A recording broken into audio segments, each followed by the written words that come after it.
The way we've envisaged our firm was very much we were focused on the idea of long-term relationships. We really believe that our families will judge us for two things: an experience they have and how we perform. The biggest thing we're going to see in our lifetime from today will be the picks and shovels driving AI.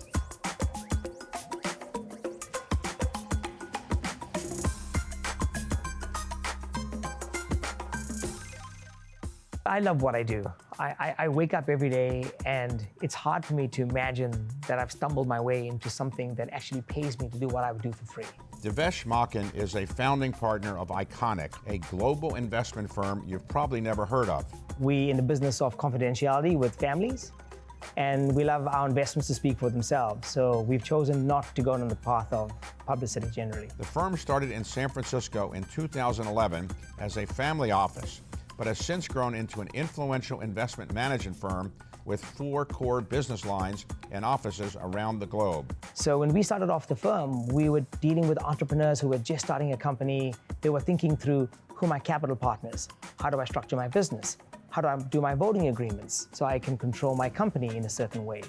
And as that journey continued, financing mattered, board members mattered, senior significant members of their staff mattered. And we wanted to be in that room with them as a consigliere.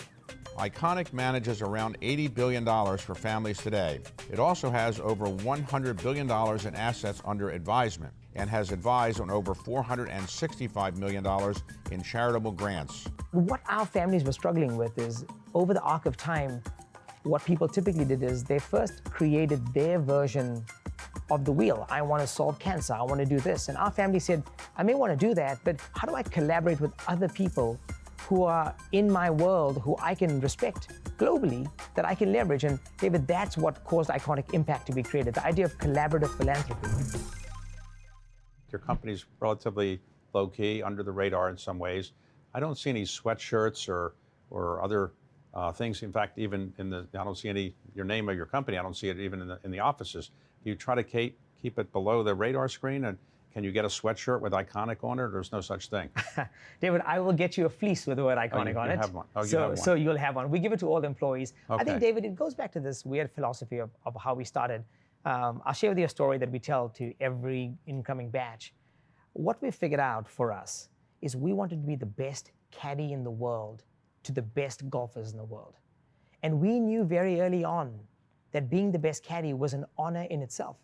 Now, are there times we could play a better round of golf than the golfer we're playing with? Maybe, but that's not our job.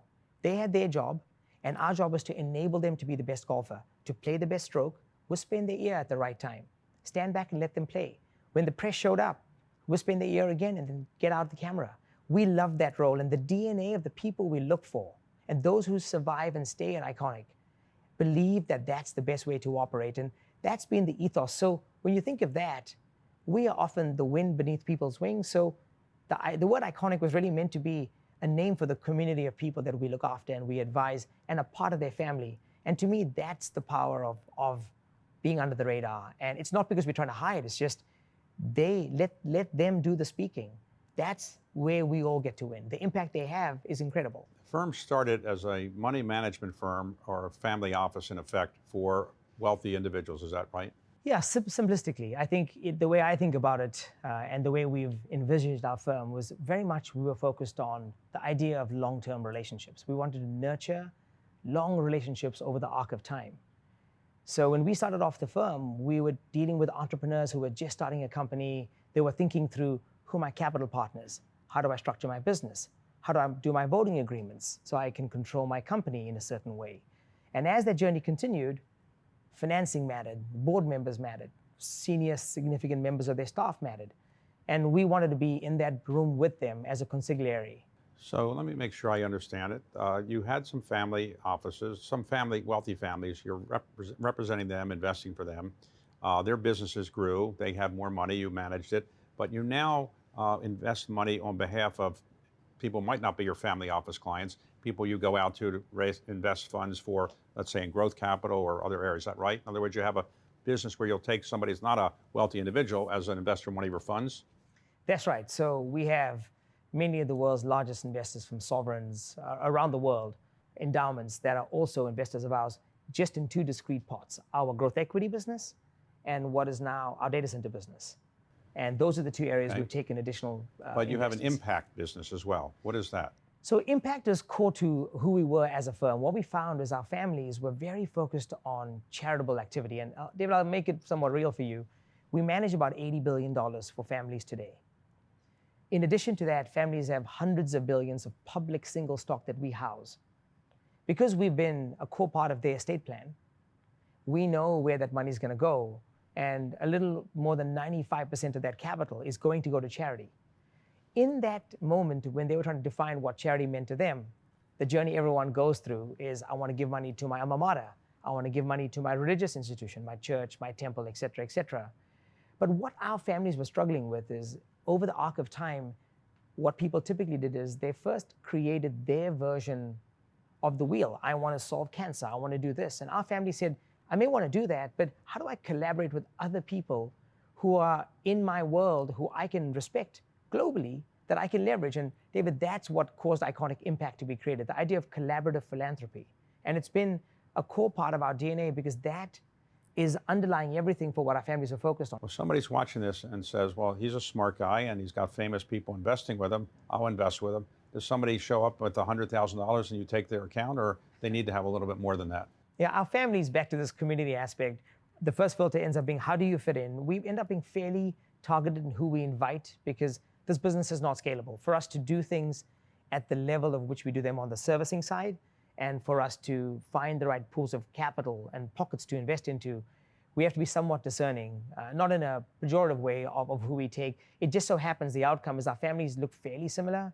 Of the $80 billion, our family typically have 250 odd million of liquidity and probably closer to $1 billion plus of balance sheet. This is the median, as the way I think about it. What kind of rate of return would somebody realistically get? Let's suppose somebody says, I'll give you money for 10 years, but I want a rate of return of X. What is X likely to be if somebody gave you a lot of money and left you alone for 10 years to manage it? David, we have multiple pockets. We have our data center fund, we have a growth equity fund, and we have the family office. And families generally have a bunch of considerations based on each family. I think they all have different rates of return. I'm really proud of the fact that our growth business is in the top decile of that world. I'm very proud of the fact that our data center business, which didn't exist 9 years ago, which we've helped pioneer as an industry, I think we were the first committed scale data center business in the world. Now is doing very well on the back of AI and storage. And the family office business, the way we've always talked about it for a family in the ballpark is we targeting what feels like a 10% return. It's been a great world for us because the world's been fantastic over the last 15 plus years. It's been significantly higher, but that's more of an outcome rather than a strategy going in. With inflation being relatively high, it's coming down a bit, and interest rates being pretty high, and maybe they're coming down. Does that make it more difficult for you to get 10% annual rates of return, which is what you said you've just done? Yeah, so I think it's the world's a very different place, David. When we talk to our families, we start off with this framework that if we do absolutely nothing, our money markets are paying us a little over 5%. If we want to be in illiquid forms of credit or things where we can get an income stream, those are paying between 10 and 15%. So if we're looking for illiquid equity-like risk, that needs to have something with a 2 handle in front of it, 20% or more. That's a very different world than where it was, I would say, 3 years ago, where interest rates were 0. So in the world of rates moving from 0 to where they are today, our baseline rate of doing nothing is 5%. So there's a few factors here. One is, where do we see the world today? Inflation is stubbornly high, as we've seen. I don't believe that the world is viewing interest rates the way we are looking at them as a firm.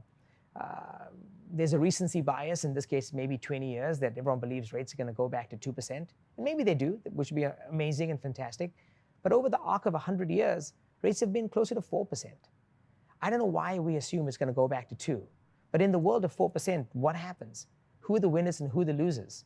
And then finally, innovation, which is a big part of how we look at disruption and where things are going to go, ends up being a very big input for us to either look at businesses that are going to be enabled or disabled by that innovation.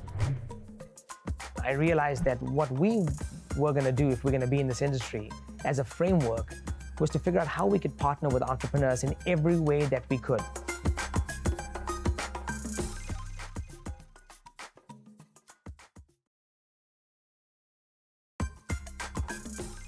From your accent, it doesn't sound like you grew up in Northern California. Is that right? That's right. I'm South African. I was born in a little city called Durban. So you grew up there. What did your parents do? My mom and dad were entrepreneurs. My dad built a business like a Best Buy, selling electronics.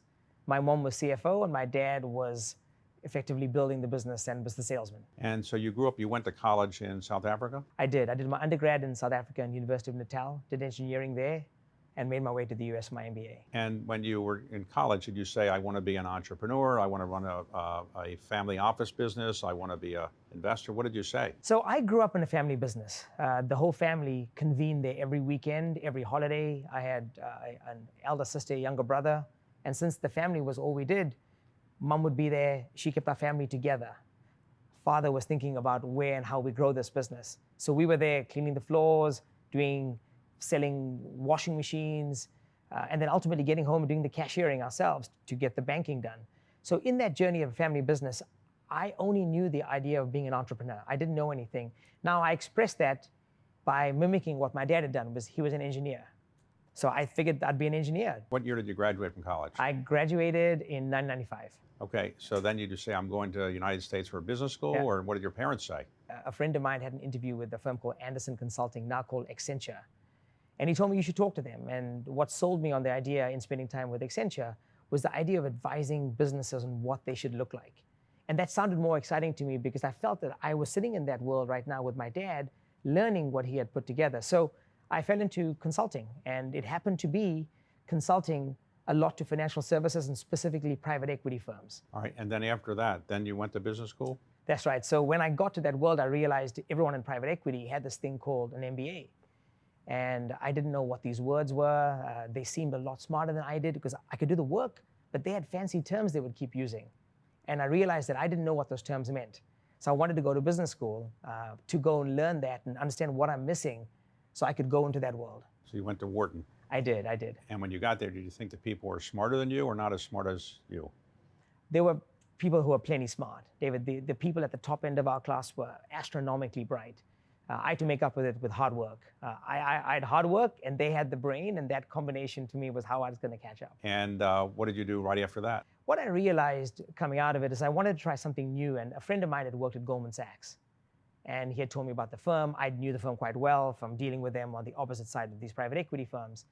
And I wanted to go do something at Goldman. And I agreed to a job in the summer of 2000 that when I showed up in 2001, the job didn't exist. And I found out 2 days before I started work. I started work on a Monday. I got a phone call on a Thursday saying, hey, I have good news and bad news. The good news is you have a job. The bad news is the job that you were coming for does not exist anymore. The team aren't here. And what part of Goldman were you in? It was within the asset management area. So investment management division is what it was, and my job was around something to do with asset management. I didn't even know exactly what it was when I got there. And quickly I learned that I had to learn all the aspects of what people were doing. It was modeling decks. It was doing what a lot of my analyst job had done, but I was pretty happy to start at the bottom. So after 8 years, you decided to leave Goldman. Yeah. Is that right? And and you started this firm in 2011? 2011, correct. Okay. Yeah. So did somebody say, I'll give you some money to start it, or you just say, I'm going to do it with the savings I have? So it was really from our savings, but David, I think a lot of it will tie back to this question you'd asked a little earlier. When I got to Goldman, I realized that what we were going to do if we're going to be in this industry as a framework was to figure out how we could partner with entrepreneurs in every way that we could. Initially, it was going to be if they had a lot of capital to invest their money, but very significantly, it was to be on the journey with them through the financing of their business, through their financing of their business, beyond just their life, into taking my company public, into growing this into a much larger ordeal. And our job was to oversee all of that. And as I went through the journey, I realized the power of what we had built in that initial couple of years in our framework, and then put it into implementation over that time frame at Goldman that led to us building ICONIQ, was this idea of a community. And that's where we spent a lot of time. This community aspect was vital because people who chose to become part of our little group within Goldman was very much focused on this concept of, if you're part of a community, you have to contribute back. So we would invite people to sit at this table with us. They'd be thinking about investing with us. We would go to them with ideas we were considering. We'd go to them to help them buy into the process of what we were doing. So this community was vital to the very origin of who our business was. So ICONIQ, when we set it up, was really an extension of what we've been doing for all those years. So I didn't look at it as a founding, but really a rollout of what we've been doing for now 8 years. Well, how many people did you start it with? Was it you and nobody else? Or? There were 10 of us that founded the firm when we showed up here. These 10 were people that in many cases we'd worked with for 10 years, some more recently and some all the way back to the early days. AI is probably the best hype story married with the largest opportunity that certainly we've seen for a long time.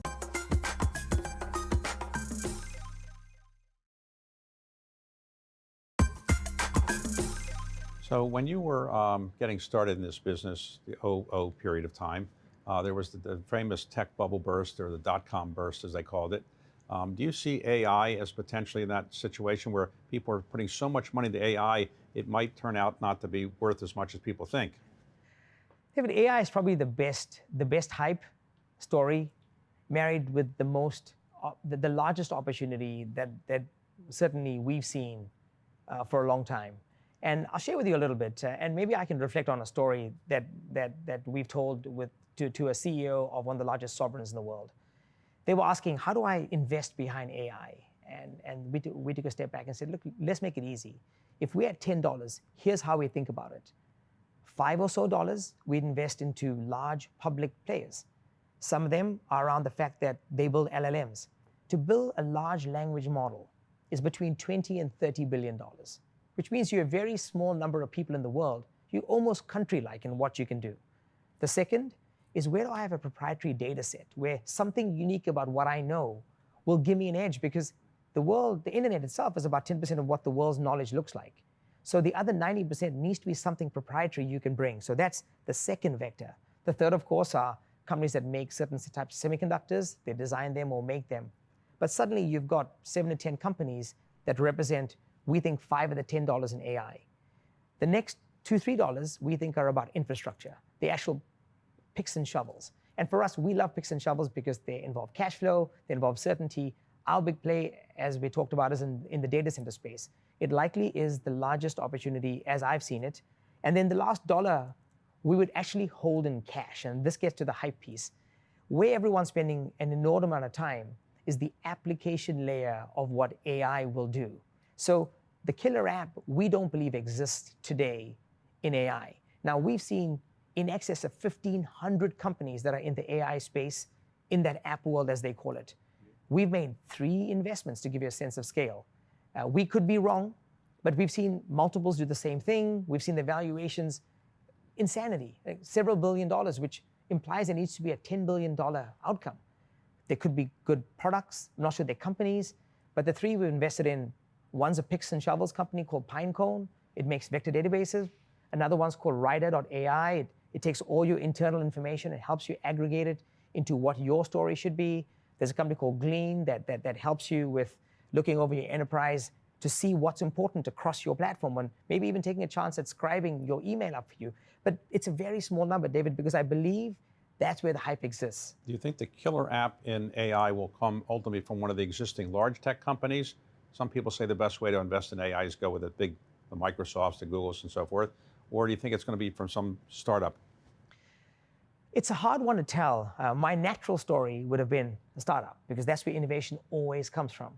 And why we're pausing is that could be the case, but the data and the ability to scale that data is so uniquely positioned to these large tech players that it may come from a combination of these two, where someone's figured it out. Now, why I pause is only because if you look at Meta as an example, their open source Llama model is pretty impressive, because I can download the model into an air-gapped computer. And for that moment in time, I have the most current model that I can build my company off. So it's quite possible it'll come from innovation. And arguably, entrepreneurs generally, with good partnership, will get there. So my heart is in the fact that an entrepreneur will do it, but I do think it's going to take this next cycle of evolution to get there. Do you think it'll be the case where someday you will be an investment committee, or I'll be an investment committee, and we just apply AI to decide whether it's a good deal or not, or we're not going to be there anytime soon? I don't think we'll be there in the near term. And David, because being on investment committees, there's the analytics of the math. there's the people, and then there's judgment. So analytics and math, I think AI will help us get way more refined. Right now, we have analysts building models upon models. Our typical investment memo is 86 pages. So we could refine that down very, very seamlessly to pieces. The people aspect to it, to make a judgment call on, do I believe this entrepreneur is going to go the next mile? Do I believe that the background of the entrepreneur, who they are, what they stand for, their values, their family, that's the harder one. I think AI is going to take some time to get there. And then the final piece ends up being judgment. And I don't believe we've seen anything yet that gives us a sense of judgment that we're able to apply. Suppose somebody's watching this and says, you're a very smart person. I don't have enough money to invest with you. I only have $100,000. What should I do with $100,000? What do you tell somebody? People come up to you at a cocktail party and say, I've got $100,000 or I've got $1 million. What should I do? What do you tell people? Well, if it truly is 100,000, my comment is go passive. You have absolutely no way to beat the market. I know you think you're going to, but you don't. Here's 3 or 4 ETFs that one can go for literally 100,000. If one were to say, maybe a little less simplistically, hey, what is the best idea? I've got a significant pool of money.